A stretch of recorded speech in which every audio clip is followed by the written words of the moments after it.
The wind howled like a living thing, tearing at her thin shawl as she stumbled through the whiteout. She could barely see the porch steps ahead, let alone the man waiting there, a shotgun trembling in his frostbitten hands. His face was a mask of grief, carved from ice and shadow. "Don't come any closer," he shouted, his voice raw, swallowed by the storm. But she didn't stop. She couldn't. Not when she saw the tiny, shivering faces peeking out from behind his legs. 2 children, a boy and a girl, their feet bare on the splintered wood floor, their eyes wide and hollow with a hunger that went deeper than food. She dropped to her knees in the snow, the cold searing through her thin dress. She stretched her arms out, an offering of her very soul to a man who looked like he'd forgotten how to hope. "I'm not here to take anything," she cried, her voice thin against the gale. "I came to give you everything I have." The shotgun barrel lowered an inch. The children's eyes, mirrors of their father's despair, widened with a flicker of something she couldn't name. And somewhere behind them, in that broken, bitter house, a new chapter of their lives was waiting, silent and terrifying, ready to be written. If you think you know how this story ends, I promise you, you're wrong. Subscribe now, because the truth of what happened in that house is darker than any winter storm. But before we face that blizzard, let me take you back to the day it all began. Dust rolled down the main street of Clearwater like smoke from a dying fire. The town was a mistake, a scattering of weather-beaten buildings and a church steeple that pointed an accusing finger at a merciless sky. Horses kicked up plumes of dirt with every sluggish step, and the heat of a forgotten summer clung to everything like a fever that wouldn't break. She walked alone, as always. Clara's boots scuffed softly against the cracked boardwalk, the hem of her plain brown dress swishing around her ankles. She kept her head low, her bonnet pulled tight, trying to disappear into a world that refused to let her. No one greeted her. No one smiled. They never did. The whispers were the worst part. They followed her like ghosts, seeping through every crack in the dusty silence. That's her. The one who answered a husband ad and got left before the wedding. I heard she's cursed. Brings bad luck wherever she goes. Look at that limp she's got, like she's dragging death behind her. Clara clenched her hands inside her worn gloves, each word a thorn against her skin. The limp was real. A fall from a horse years ago, back when she still had a life, a family, a future. The bone had set wrong, leaving her with a slight drag in her right foot, a constant nagging reminder that she was broken. But the limp wasn't what truly set her apart. It was the silence. Born nearly deaf after a fever snatched the sound from her world as a child, Clara lived in a muffled, muted reality. Conversations were like water slipping through her fingers. Laughter was a distant echo of a memory. People didn't understand, and what they didn't understand, they feared. Or worse, they pitied. She hated the pity most of all. The post office was her weekly pilgrimage of pain. Every Wednesday, she would walk in, a stupid, stubborn hope blooming in her chest. The hope that this time there would be a letter, that her mail-order bride application would finally be answered, that somewhere out there was a man who didn't mind a woman who was a little bit broken, but the box was empty. As always. The postmaster, Mr. Gable, didn't even look up from his newspaper. He just shook his head, a gesture of finality that crushed her a little more each time. Clara's throat tightened. She swallowed the familiar lump of disappointment and turned to leave. But as she did, a scrap of conversation floated to her, barely audible but sharp enough to cut. "Blizzard's coming early this year," a farmer said, leaning on the counter.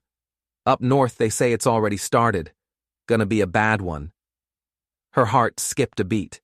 Her sister, married and living far to the north, had warned her, begged her to visit before the first snows trapped everyone in their homes. But Clara hadn't had the money or the courage. Outside, the sky was already the color of a bruise. She walked home slowly, past the mercantile where the owner's wife snatched her son indoors as if Clara's shadow was a disease, past the blacksmith who spat a thick wad of tobacco in the dirt as she passed. Each glance, each gesture, was a nail in her coffin. She didn't belong here. She hadn't since the whispers started. She hadn't since she became Clearwater's cursed one. Her home was a one-room cabin at the edge of town, crouched between two dying trees. It wasn't much, but it was hers. Or it had been. The latest notice from the landlord was clear. Pay by the end of the month, or you're out. And she had nothing. She stepped inside. The cabin smelled of cold ash and despair. A thin mattress on the floor, a cracked wash basin, a few books with frayed covers. She sat by the single window, pulling her thin shawl tighter, and watched the light die. She let the emptiness fill her up, a cold, familiar companion. No friends, no family she could reach, only whispers at her back and silence in her ears. A scrap of newspaper sat on the small table, folded to the advertisements. Her eyes drifted to it, not with hope, but with a kind of weary habit. And then she saw it. Wanted. Strong, kind woman to help raise 2 children. Harsh winters. Remote land. Marriage offered. God-fearing essential. The ad was old. Weeks. Maybe months. The position was surely filled. It was a fool's errand. And yet, something tugged at her. A chance. A reason. A way to leave the town that had already buried her alive. With a trembling hand, she picked up a pencil. My name is Clara Hayes. I am a good woman. I can work hard, and I know how to survive harsh winters. I would be honored to be considered. Her letter was simple, honest. She didn't mention the limp. She didn't mention the deafness. She didn't mention the scars inside that hurt far more than the ones on the outside. She had nothing left to lose. What was one more rejection? As she folded the letter, a strange feeling washed over her. A premonition. Somewhere far to the north a storm was rising, and somewhere in the heart of that storm, a man she had never met was about to change her life forever. Or end it. She slipped the letter into her satchel and walked back to the post office, her shoulders squared, her heart bruised but beating. The first snowflakes of the season began to fall as she closed her cabin door behind her, soft, silent, and full of a terrible, thrilling promise. She handed the letter to Mr. Gable. He took it without a word, his eyes lingering on the northern address. He gave her a strange look then, a mix of pity and something else, something that looked almost like guilt. But he said nothing, just tossed the letter into the outgoing bin. Clara turned and walked out into the swirling snow, unaware that she had just sealed her fate. Unaware that across the wild north, a widowed farmer fighting his own ghosts had no idea that a woman was about to walk through a blizzard to save him from a secret he didn't even know he was keeping. The wind carried a different kind of cold the next morning. It was sharp, whispering, restless. Clara felt it in her bones as she stepped out of the post office, a folded piece of paper clutched in her hand. A reply. It had come. Impossibly fast. It had only been a few days. Mail didn't travel that quickly, not to the remote north. Something was wrong. She unfolded the paper. The handwriting was rough, hurried, almost frantic. Need help before winter traps us. We'll pay for travel. Marriage can wait until you decide. The children need a mother. Come now. There was no signature, just an address scrawled below. And one more sentence crammed at the bottom of the page, as if an afterthought. Don't tell him you're coming. Just come. A chill that had nothing to do with the weather snaked down her spine. Don't tell him? Who was him? The man who wrote the ad? Why the secrecy? When the postmaster had handed her the letter, he'd refused to meet her eye. He'd just shoved it at her, his lips pressed into a thin, disdainful line. They all thought they knew her story, a desperate spinster, throwing herself at the first man who'd have her. But Clara had learned long ago that most people only see what confirms their own ugly beliefs. She should have ripped the letter up. She should have run back to her cold, empty cabin and barred the door. But to what? A slow starvation? A lonely death? No. This was a chance. Maybe her only chance. The fear was a cold knot in her stomach, but desperation was a fire at her back. She spent the afternoon packing her few belongings into a worn leather satchel. Her heart pounded a frantic rhythm against her ribs. By evening, a neighbor's wagon, hauling goods to a trading post up north, was ready to leave. Clara paid the driver with the last of her savings and sat stiffly on a pile of scratchy wool bales, the cryptic letter pressed to her chest. As the wagon rumbled out of town, she didn't look back. There was nothing in clear water for her but ghosts and whispers. She stared ahead, into the darkening landscape, as the town disappeared into a haze of dust and regret. The storm hit 3 days into the journey. It came without warning, a great white beast that swallowed the world. Snow fell in thick, blinding sheets. The wind howled through the trees, a chorus of screaming demons. The wagon could go no farther. "This is as far as I go," the driver yelled over the wind, pointing a gloved hand into the blizzard. "Your farm's about 5 miles that way. If you walk fast, you might make it before you freeze." He didn't offer to wait. He didn't wish her luck. He just turned his wagon around and left her there. Clara stood alone in the heart of the storm, the address clutched in her numbing hand. 5 miles. It might as well have been 100. Her lame leg ached with a deep, biting cold. Every step was agony. She stumbled through drifts that came up to her knees, the wind stealing the breath from her lungs. She was about to give up, to lie down and let the snow become her shroud, when she saw it. A house. It emerged from the white haze like a ghost ship, a crumbling 2-story structure barely standing against the gale. Smoke struggled from a broken chimney. The porch sagged under the weight of the snow. Window shutters, ripped from their hinges, banged against the walls like the desperate hands of a trapped soul. This had to be it. She barely made it to the porch before her legs gave out and she collapsed against the door. It slammed open. He was taller than she'd imagined, broad-shouldered, his frame filling the doorway, a silhouette against the dim light inside. His hair was dark, wild from the wind. His face was hard, set in lines that spoke of a loss so profound it had become a part of the landscape of his skin. And he was holding a shotgun. He raised it instinctively, the barrel pointing directly at her heart. His knuckles were white. He was stepping between her and the doorway, shielding something inside. Clara struggled to her knees, her frozen lips barely able to form the words. I'm Clara," she stammered, holding up the crumpled letter. You wrote to me." His eyes, the color of a stormy sky, narrowed. They scanned her face, her trembling form, then dropped to the letter in her hand. He didn't look surprised. He looked furious. "I wrote no such thing," he growled, his voice a low rumble of thunder.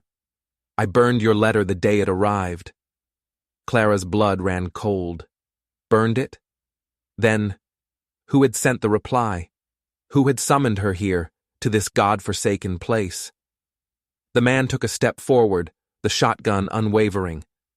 "I don't know who you are or what game you're playing, but you're not welcome here. Get off my land." He was going to send her back out into the blizzard, back out there to die. Panic seized her. Tears froze on her lashes. "Please," she begged. "I have nowhere else to go." "Not my problem," he said, his voice devoid of any pity. And then, just as all hope seemed lost, a voice came from the shadows behind him. A woman's voice. "Let her in, Samuel." A woman stepped into the light. She was thin, with tired eyes and hair pulled back in a severe bun. She looked from Clara, collapsed in the snow, to the hard-faced man, Samuel. "What is this, Eliza?" Samuel demanded, not lowering the gun. "What have you done?" The woman, Eliza, looked at Clara with a strange mix of pity and determination. I did what had to be done, she said, her voice firm. I wrote the letter. I sent for her. Samuel stared at Eliza, his face a thundercloud of betrayal. You went behind my back? You're drowning, Samuel! Eliza shot back, her voice cracking. And you're pulling those children down with you. This house, this farm, it's all falling apart. My sister would never have wanted this. She turned her gaze back to Clara. He needs help. The children need a mother, whether he's too stubborn to admit it or not. For a long, tense moment, nobody moved. The only sound was the howling of the wind and the desperate banging of the shutters. Samuel's jaw was tight, a muscle twitching in his cheek. He looked from Eliza's defiant face to Clara's desperate one, and then, finally, at the two small children huddled behind him, their eyes wide with fear and confusion. With a deep, shuddering sigh of defeat, he slowly, reluctantly lowered the shotgun. He didn't say a word. He just stepped aside. It wasn't a welcome. It was a surrender. Clara stumbled inside, dragging her numb leg behind her, the last of her strength gone. The cold of the house was almost as bad as the cold outside. Drafts snaked through every crack in the walls. Soot smudged every surface. The air was thick with the smell of wood smoke, damp wool, and a deep, suffocating despair. Samuel didn't offer her a name, though she'd heard Eliza say it. He didn't offer her help as she shrugged off her snow-caked coat. He didn't offer her a kind word or a glance of reassurance. But he didn't turn her away. And for now, in the heart of the storm, that was enough. She had walked into a stranger's house. A house owned by a man who didn't want her, summoned by a woman she didn't know, to be a mother to children who looked at her like she was a ghost. She had escaped the whispers of clear water, only to find herself in a new kind of prison, one made of silent rage and secrets she couldn't begin to understand. As she stood there, shivering in the dim, cold light, she had a terrifying thought. Maybe the people in her old town were right. Maybe she really was cursed. The house was a battlefield of silence. For days, they barely spoke. Clara moved like a ghost through the cold rooms, her world muffled by her deafness, made even quieter by the suffocating tension. Samuel was a storm cloud of a man, spending his days outside battling the snow to keep the livestock from freezing and the ancient roof from caving in. He moved with a heavy, burdened gait, as if the weight of the world was on his broad shoulders. He never spoke to her. He barely even looked at her. His sister-in-law, Eliza, was a different kind of cold. She was polite, in a brittle, fragile way. She showed Clara where the dwindling supplies were kept, a half-empty sack of flour, a few withered potatoes, some salted pork. She explained the daily chores with a weary resignation. But there was a wall behind her eyes, a distance. Clara was not a guest. She was a tool, a last resort Eliza had brought in to fix a broken situation, and the children were at war with her. The boy, Thomas, who looked to be about 8, watched her with open hostility. His eyes, so like his father's, followed her every move, judging, condemning. The little girl, Lucy, who couldn't have been more than 5, would shrink away if Clara came too close, clutching a ragged cloth doll to her chest, like a shield. They were not just wary. They were actively trying to drive her out. The first time she thought it was an accident. She had left her mending basket by the hearth, and when she came back, it was overturned. The needles and thread scattered in the ashes. The second time, a bucket of icy water was accidentally spilled on the floor right where she always walked, her bad leg causing her to slip and crash hard against the rough-hewn table. Samuel saw her fall. He was standing in the doorway, his face unreadable. He didn't move to help her. He just watched as she struggled back to her feet, her hips screaming in protest, her face burning with humiliation. Thomas stood behind him, a flicker of triumph in his eyes before he quickly looked away. Clara knew then. This was a deliberate campaign. A silent war declared by 2 small, grieving children. She didn't know how to fight it. How do you fight children who are defending the memory of their dead mother? So she didn't fight. She endured. She cleaned up their messes without a word. She patched their torn clothes, even after she found a fresh rip in a shirt she had just mended. She cooked thin, watery soups from their meager supplies, placing the bowls on the table and retreating to the corner, eating her own portion in silence. She tried to bridge the gap with the only tool she had left. In the quiet moments, she would sit by the fire and use her hands, teaching them simple signs she had learned as a child. A sign for water, for hungry, for cold. At first, they just stared at her, their faces blank. But children are curious creatures. Their hearts, not yet hardened by the world, have cracks where light can get in. One afternoon, Lucy pointed to the fire, a question in her eyes. Clara smiled, a small, hesitant thing, and made the sign for warm. Lucy watched her fingers, fascinated. Then, slowly, she mimicked the gesture. It was a start, a tiny flicker of connection in the oppressive gloom. The real crack in the ice came a few nights later. A fierce coughing fit seized Lucy in her sleep, a dry, rattling sound that shook her small frame. Eliza rushed to her side, trying to soothe her with a damp cloth, but the coughing only worsened. Samuel stood helplessly by, his large hands clenched at his sides, his face a mask of panic and grief. He looked like a man terrified of another loss. Clara moved quietly. She went to the stove, heated some water, and mixed in a spoonful of the precious honey she'd kept in her own satchel. She brought the steaming cup over to the small bed. Eliza looked at her, ready to refuse, but the desperation in her eyes won out. She stepped aside. Clara sat on the edge of the bed and gently lifted Lucy into her lap. She didn't try to force the drink on her. She just held her, rocking her gently, her hand stroking the child's back in a steady, calming rhythm. She hummed a low, tuneless melody, a sound she could feel in her chest, even if she couldn't hear it properly. The warmth of her body, the steady rhythm of her hand, the low vibration of her humming. Slowly, miraculously, the coughing subsided. Lucy's small body relaxed against hers, and she fell into a deep, peaceful sleep. Clara didn't move. She just sat there, in the dim firelight, holding the sleeping child, her heart aching with a tenderness she hadn't felt in years.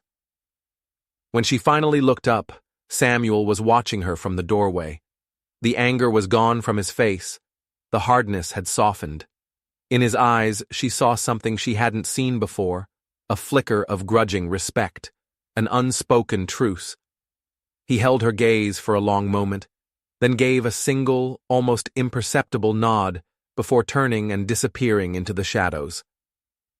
The next morning, when Clara came downstairs, a cup of hot, steaming broth was waiting for her on the hearth. It was a silent offering, an admission. A fragile peace began to settle over the house. Thomas stopped his small acts of sabotage. Lucy would occasionally take her hand. Samuel even started leaving small, crudely carved animals on the mantel for the children, a horse, a bear, a bird, small tokens of a father trying to find his way back. Clara dared to feel a sliver of hope. Maybe she wasn't cursed. Maybe this broken, silent house could become a home. But hope is a dangerous thing in a place built on secrets. Just as the fragile peace was taking root, a visitor arrived. A man on a powerful black horse rode up to the farm, his shadow long and menacing in the winter sun. He was tall and lean, dressed in clothes too fine for a farmer. He moved with a predatory grace, and his smile, when he saw Clara on the porch, was all teeth. It was the kind of smile that promised trouble. Eliza came out of the house, her face pale. "Caleb," she said, her voice strained. "What are you doing here?" "Came to see how my dear brother-in-law is faring," the man, Caleb, said, his eyes never leaving Clara. He dismounted and strode onto the porch, his gaze raking over her, lingering on her lame leg. "And who is this?" "This is Clara," Eliza said hesitantly. "She's helping out." Caleb's smile widened. He took Clara's hand, his grip uncomfortably firm. "A pleasure," he said, his voice smooth as whiskey but with an undercurrent of something sharp and cruel. "I'm Caleb, Martha's brother. Martha, the dead wife." Samuel appeared in the doorway then, his body instantly tensing at the sight of his brother-in-law. "Caleb," he said, his voice flat and cold. "You're not welcome here." Now, Sam," Caleb said, still holding Clara's hand. "Is that any way to greet family? I was just getting to know your new help." He finally released her, but his eyes held a glint of malice that made her skin crawl. He had come to stir up the ghosts, and Clara had a terrible feeling that he was going to start with her. Caleb was poison. He stayed for dinner, a dark cloud settling over the small, fragile peace they had built. He sat at their table, in Samuel's house, and spoke of nothing but his dead sister, Martha. "Martha would have loved the way the snow looks on the pines," he'd say, staring pointedly at Samuel. "She always found beauty, even in the harshest winters." Every word was a perfectly aimed dart, designed to remind Samuel of his loss, to twist the knife of his grief. Clara could see Samuel physically flinch, his jaw tightening, the walls going back up around him, brick by painful brick. Caleb's cruelty wasn't reserved for Samuel. He directed it at Clara with a casual, smiling malice. "It must be difficult," he said, his voice dripping with false sympathy. "Living in a world you can't hear. So isolating." He would turn to Lucy. "Your mother had a voice like an angel, didn't she, sweetheart?" He was a master of torment, using the family's grief as his personal playground. Eliza just sat there, pale and silent, picking at her food, a hostage in her own family drama. Later that evening, he found Clara alone in the barn, checking on the old mare. The air was cold, smelling of hay and animals. He leaned against a stall, blocking her exit, that predatory smile back on his face. "You don't belong here, you know," he said softly. Clara kept her back to him, focusing on filling the water trough. "This family is broken," he continued, his voice a low, conspiratorial whisper. "And it's his fault." He gestured with his head toward the house. "Samuel's." Clara turned to face him, her expression a blank wall. "He killed her," Caleb whispered, the words hanging in the cold air like frozen breath. "My sister. The fire that took her. It wasn't an accident." Clara's heart hammered against her ribs. She had heard whispers in town about a fire, but no details. "He was drunk," Caleb hissed, his eyes gleaming with a feverish intensity. "Passed out in the house while the barn burned. He was too drunk and too pathetic to save his own wife. She burned alive, calling his name." The image was so horrific, so vivid, that Clara felt sick. "This place!" Caleb swept his arm out, indicating the farm, the land, everything. "This should have been mine. My father left it to Martha. By law, with her gone and him being unfit, it should come to me. The only reason he still has it is because no one knows the truth." He took a step closer, his voice dropping even lower. "But you and I could change that."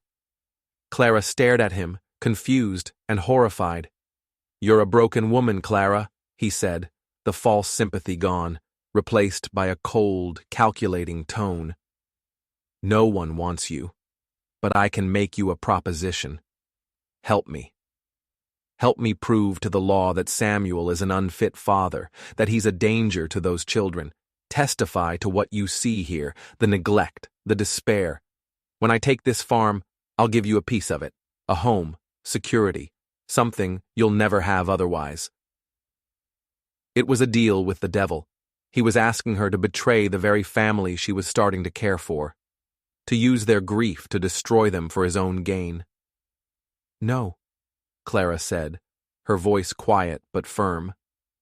Caleb's smile vanished. His face hardened into an ugly mask of rage. "You're making a mistake," he snarled. "You think he'll ever choose you? A deaf cripple?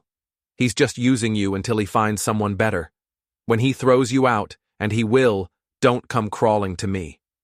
He stormed out of the barn, leaving Clara trembling in the cold, the poison of his words seeping into her soul. He hadn't just made a threat. He had declared war. And she was standing right in the middle of the battlefield. A few days later, they needed flour. The larder was almost bare.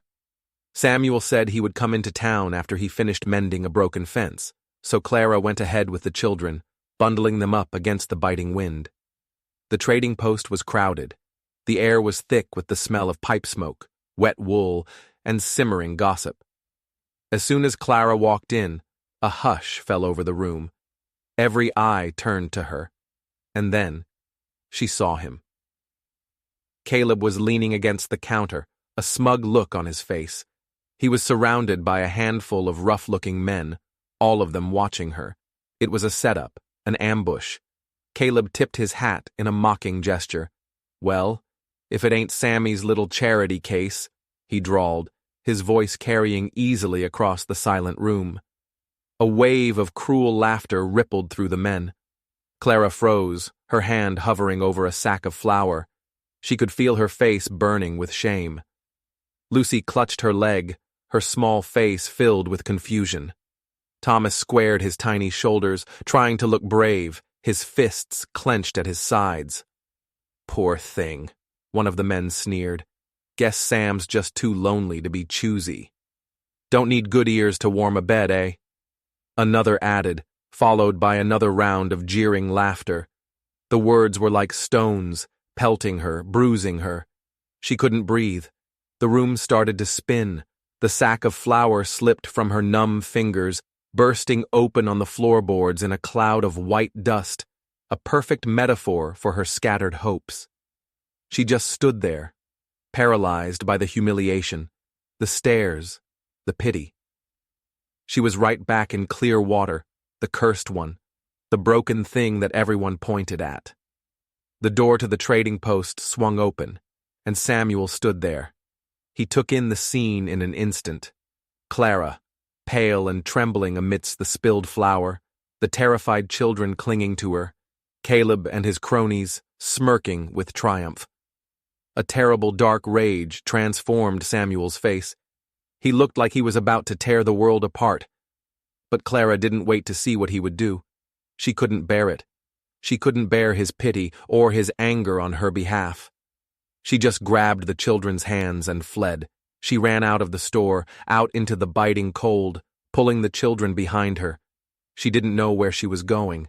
She just needed to get away, away from the stares, the whispers, the suffocating weight of being less than human in their eyes. The storm was picking up again, the sky a dark, angry gray. Snow began to swirl around them, blurring the road ahead. Her limp slowed her down, each step a jarring, painful reminder of her own brokenness. The cold bit at her lungs. Thomas tried to keep up, bravely holding Lucy's hand. But soon, even their small legs began to falter. Finally, miles from the farm, in the middle of nowhere, Clara collapsed. She dropped to her knees in a snowdrift, gasping for breath, defeated. It was too much, all of it. The whispers in clear water, the silent war in Samuel's house, Caleb's poison, the public humiliation. A part of her, a weary, broken part, just wanted to lie down and let the snow cover her.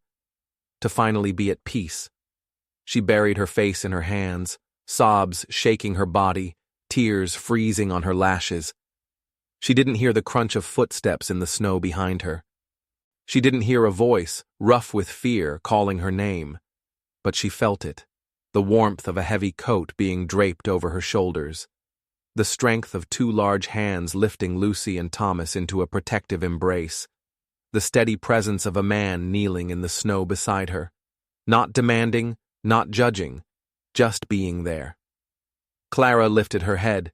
Samuel's face was etched with an emotion she had never seen on him before. It was a raw, furious, heartbreaking kindness. I'm sorry, she rasped, her voice broken. I didn't mean to cause trouble. He shook his head, his gaze fierce. This is not on you, he said, his voice rough as gravel. You don't owe anyone an explanation. Not them. Not me. He looked at her, his eyes locking with hers, and said the words that would change everything. You deserved better. Not you should have been stronger. Not you should have ignored them. You deserved better. It was a validation she had never been given in her entire life. A simple acknowledgement of her worth. The last of her strength gave way, and she crumpled. But Samuel caught her, his arm steadying her. He wasn't holding her captive. He was holding her up. He stood with her, shoulder to shoulder, a man who understood what it meant to carry invisible wounds. And for the first time in a very long time, Clara felt a flicker of something in her chest. Not hope, not yet. But maybe, just maybe, the first fragile, stubborn breath of it. When they got back to the farm, Eliza was packing her bags. Her face was grim, her eyes red-rimmed. I can't do this anymore, Samuel, she said, her voice trembling. I can't watch this. Caleb, he may be cruel, but he was right about one thing. You're destroying what's left of my sister's family. She looked at Clara, her eyes filled with a mixture of pity and accusation. I thought bringing her here would help, but it's only made things worse. Without another word, she picked up her bag, walked out the door, and didn't look back. The last fragile link to this family's past had just walked away, leaving Clara alone with a grieving man and two heartbroken children, in a house that felt more haunted than ever. The silence that fell after Eliza's departure was different. It wasn't angry or tense. It was heavy, hollow, the silence of a house that had finally hit rock bottom. Now it was just the four of them, a collection of broken pieces rattling around in an empty box. That night, after she had tucked a quiet, subdued Lucy into bed, Clara found Thomas sitting by the cold hearth, staring into the embers. His small face was pale with a guilt that was too heavy for a child to carry. He didn't look up when she sat down beside him. For a long time, he said nothing. Then, in a voice so small she had to lean close to hear, he whispered, It's our fault. Clara waited, her heart aching for him. We promised Mama, he said, his voice thick with unshed tears. Right before she went to heaven. She was sick for a long time. She made us promise. She said Daddy would be sad, and that he might try to find someone new. She made us promise we wouldn't let anyone take her place. The confession tumbled out of him in a rush of grief and shame, the hidden thumbtacks, the spilled water, the cold shoulders. It wasn't just childish mischief, it was a sacred duty. They were soldiers, defending their mother's memory against an intruder. We thought if we were mean to you, you would go away, he whispered, finally looking at her, his eyes swimming with tears. But then you were nice. You helped Lucy when she was sick, and you didn't yell at us. A single tear traced a path through the grime on his cheek. We don't want you to go away anymore, he choked out, but we can't break our promise to Mama. We can't. Lucy appeared in the doorway then, woken by the voices. She came and curled up beside Thomas, holding out a small, tarnished silver locket. She opened the clasp. Inside was a tiny, faded photograph of a smiling young woman with kind eyes.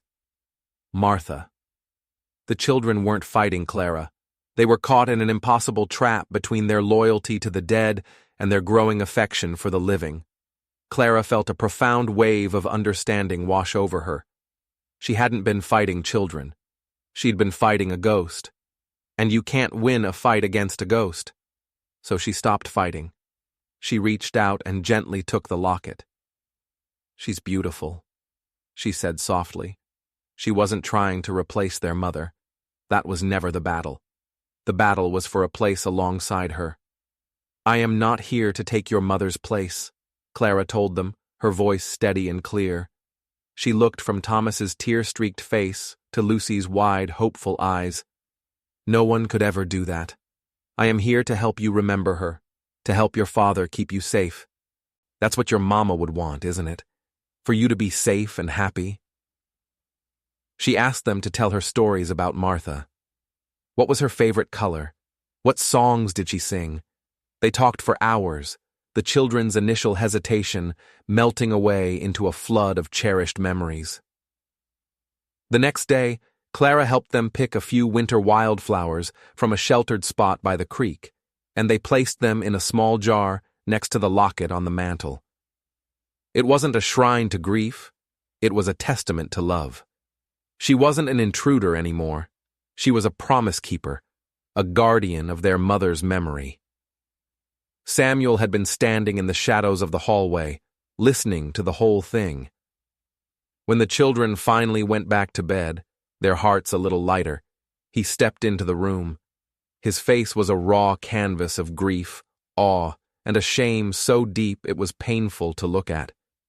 He finally told her the truth about the fire. Caleb wasn't entirely lying, he said, his voice rough, broken. He wouldn't meet her eyes, staring instead into the fireplace as if the flames held the ghosts of his past. Martha and we argued that night. Terribly. He took a shaky breath. I'd been drinking. Too much for too long. She hated it. She said I was becoming a ghost in my own life. I told her to leave me alone. I went to the house, and I passed out. He finally looked at her, his eyes full of self-loathing. When I woke up, the barn was engulfed in flames. I ran out, but it was too late. The whole structure it was an inferno. She was inside. She'd gone out to check on a sick calf. His voice broke. I was too drunk, too slow. By the time I got there, she was gone. The guilt had been eating him alive for a year. He believed with every fiber of his being that he was responsible for his wife's death. This was the secret he'd been keeping. This was the leverage Caleb held over him. This was the reason he was letting his farm, his children, and himself fall apart. He believed he deserved it. You didn't fix me, Clara, he whispered, his voice thick with emotion. You're not here to fix me. He looked at her, at the way she had honored his wife's memory, the way she had healed his children's hearts not by erasing their past, but by embracing it. You're making me stop needing to be fixed. It was the most honest, vulnerable thing anyone had ever said to her. In that moment, the last of the walls between them crumbled into dust. But peace, hard-won as it was, is a fragile thing. The next morning, 2 riders appeared on the horizon. The local sheriff, a portly man named Blevins, and right beside him, a smug-looking Caleb. Samuel stepped onto the porch, Clara right behind him. He wasn't holding a shotgun this time. He just stood there, his shoulders back, a quiet strength radiating from him that hadn't been there before. "Mornin', Sam," the sheriff said, his tone falsely pleasant. He held up a piece of paper. "Got a warrant here." "A warrant for what?" Samuel asked, his voice steady. Caleb smirked. "For negligence resulting in death," he said, savoring every word, "and for being an unfit father. The judge agreed. The town has seen how you live. They know about your drinking. And now," he glanced at Clara, "you've brought a vagrant of questionable morals into the home." The sheriff nodded grimly. "We're here to take you into custody, Sam, and the children will be placed under the care of their next of kin." He gestured to Caleb.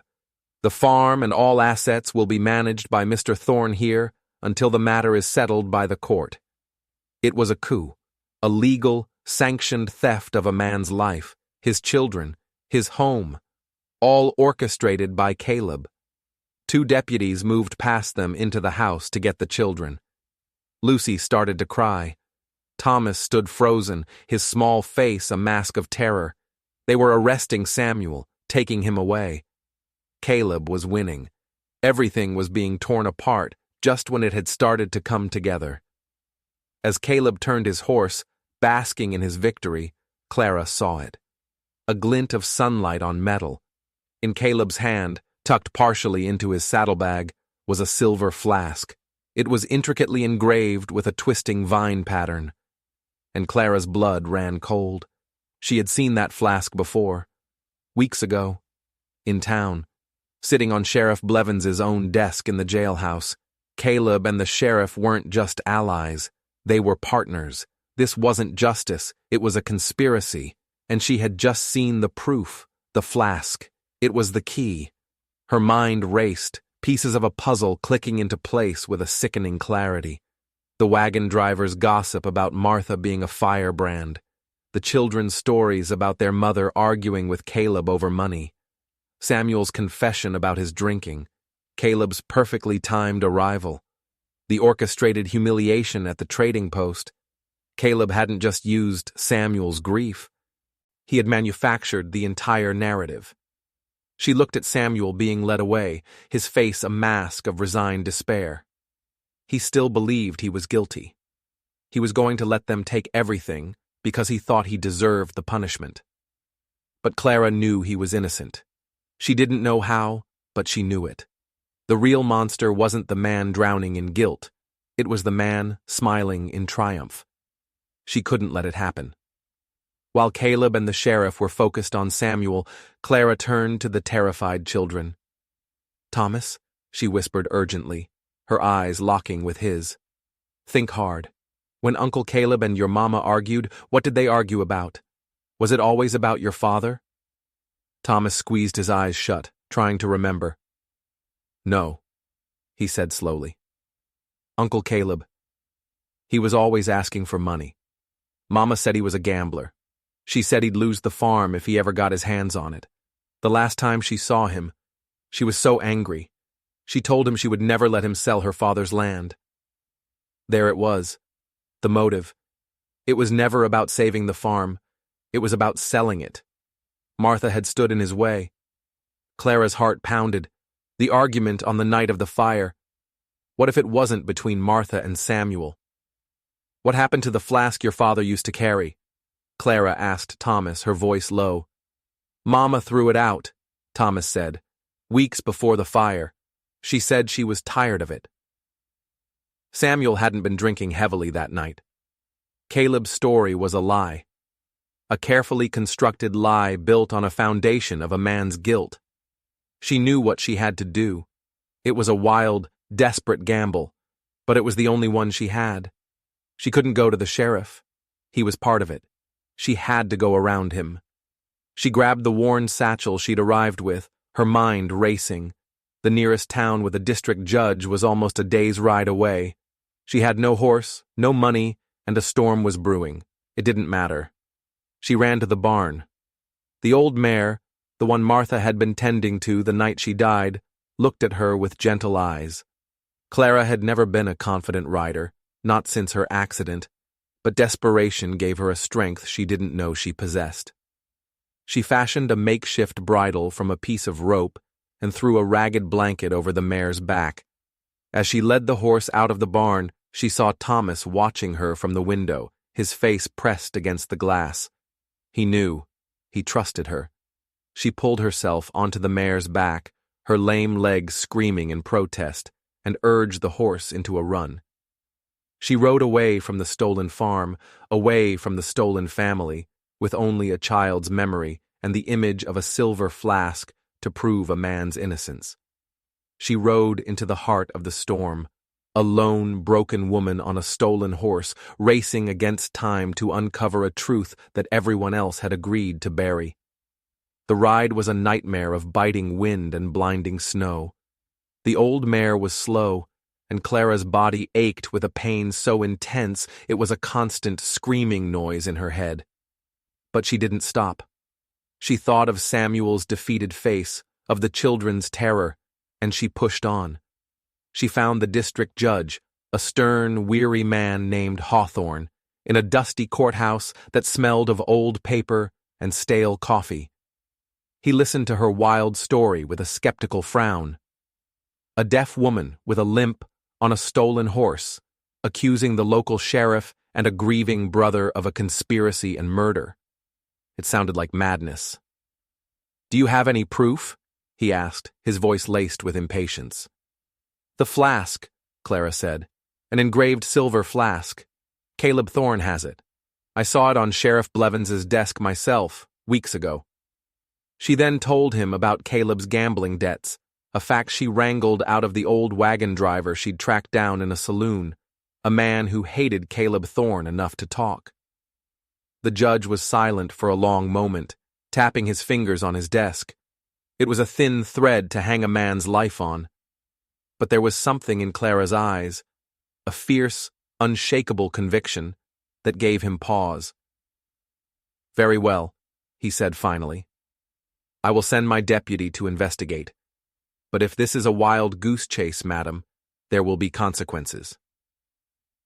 They rode back together, the judge's deputy and a small posse flanking Clara. They arrived at the farm to a scene of chaos. Caleb and Sheriff Blevins were trying to force a crying Lucy and a struggling Thomas into a wagon. Samuel, locked in the back of the sheriff's own wagon, watched helplessly, his face a mask of agony. "What is the meaning of this, Blevins?" the deputy demanded, his voice ringing with authority. The sheriff's face went pale. Caleb stepped forward, his smile strained. "Just following legal procedure, deputy, taking the children to a place of safety." Clara slid off the mare and walked directly toward Caleb, her limp more pronounced than ever from the long ride. She didn't care. She stopped right in front of him, her gaze unwavering. "It wasn't Samuel's flask that Martha threw out, was it, Caleb?" Clara's voice was quiet, but it cut through the wind like a razor. "It was yours. You came here that night to demand money from her. You two argued in the barn, not her and Samuel, you and her." Caleb laughed, a harsh, ugly sound. "You're insane." "She refused to give you the money," Clara continued, her voice growing stronger. "She threatened to expose you, to tell everyone about your debts. You knew you'd lose everything, so you got angry. You struck her. Maybe you didn't mean to kill her, but she fell and hit her head. And in your panic, you saw a way out." The smirk on Caleb's face began to falter. Samuel was passed out drunk in the house, or so you thought. The perfect scapegoat. So you lit the lantern, tipped it over into the hay, and you didn't just leave her there. Clara took a step closer, her eyes boring into his. "You barred the door from the outside. You locked her in. You didn't just watch her die, Caleb. You murdered her." The accusation hung in the cold, still air. For a heartbeat, there was only silence. Then, with a roar of pure animal panic, Caleb lunged for her. He never made it. Samuel, who had used the distraction to break the flimsy lock on the wagon, slammed into Caleb like a freight train. The two men crashed to the ground in a tangle of limbs. But this wasn't the broken, guilt-ridden Samuel from before. This was a father, a husband, a man fighting for his life. He subdued Caleb with a furious, righteous strength. The deputy pulled the engraved silver flask from Caleb's saddlebag. He held it up. "This flask was reported stolen from my office a month ago," he said, looking at Sheriff Blevins. The sheriff crumbled. Faced with the evidence and the deputy's cold stare, his bluster evaporated, and he confessed everything: the cover-up, the bribes from Caleb, the conspiracy to steal the farm, all in exchange for a promise of leniency. Caleb Thorne, his face a mess of dirt and blood, was dragged away in chains, screaming curses at Clara, at Samuel, at the world. He was no longer a predator. He was just a pathetic, greedy man, undone by his own lies. The land was safe. The family was safe. The truth was finally out.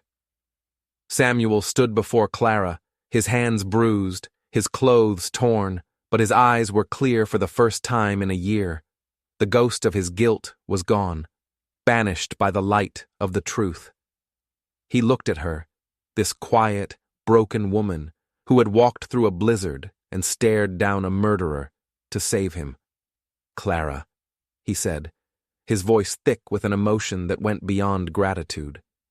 He reached out and gently touched her face, his rough thumb tracing the line of her jaw. She leaned into his touch, her whole body trembling with exhaustion and relief. The children ran to them, throwing their arms around both of them, a complete circle of 4 people clinging to each other in the winter wind.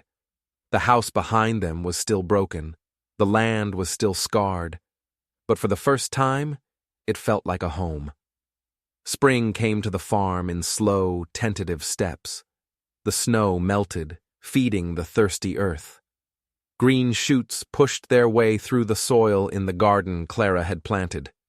The old mare gave birth to a healthy foal, a symbol of new life and new beginnings. The farm began to heal, and so did the family. They worked side by side, Samuel and Clara rebuilding the broken fences, patching the roof, mending the barn where the ghost of Martha no longer lingered. The silence between them now was not one of tension, but of deep, comfortable companionship. Samuel taught Thomas how to hammer a nail straight and how to talk to the horses. Clara taught Lucy how to braid her own hair and how to identify the wildflowers that grew by the creek. Laughter, real and joyful, began to fill the quiet corners of the old house. One evening, as they sat on the porch watching the sunset paint the sky in shades of pink and orange, Samuel turned to Clara. "The ad I burned," he said quietly, "the one in the newspaper. It asked for a strong, kind woman. It never said anything about her needing to be perfect." He took her hand, his calloused fingers lacing through hers. His touch was warm, steady, and sure. "I spent a year thinking I needed someone to fix what was broken in me," he said, his eyes meeting hers. "But I was wrong. You didn't come here to fix me, Clara. You came here and you saw me, all of me, the broken parts, the guilt, the anger, and you didn't run away." He smiled, a real, genuine smile that lit up his entire face. "You're not the woman I thought I needed. You're the woman my family and I deserved." The wedding was small, just the 4 of them and the weary district judge who insisted on officiating himself. The ring Samuel slipped on Clara's finger was a simple, plain band of iron he had forged himself in the old blacksmith shop. It was worth more to her than all the gold in the world. When he kissed her, it was not a kiss of desperate need or frantic passion. It was a kiss of homecoming, a promise of 1,000 more sunsets on this porch, of a life built not on perfection, but on the beautiful, messy, resilient strength of love. They had fought through lies, grief, and a dark conspiracy to find each other. Their story proves that sometimes the most broken pieces, when put together with courage and with love, can create the strongest and most beautiful bond of all. If you were moved by Clara and Samuel's journey to find their home, don't forget to subscribe, because every soul has a story worth telling, and we believe that in the darkest of nights, there is always a flicker of hope waiting to be found. We'll be back with another one tomorrow.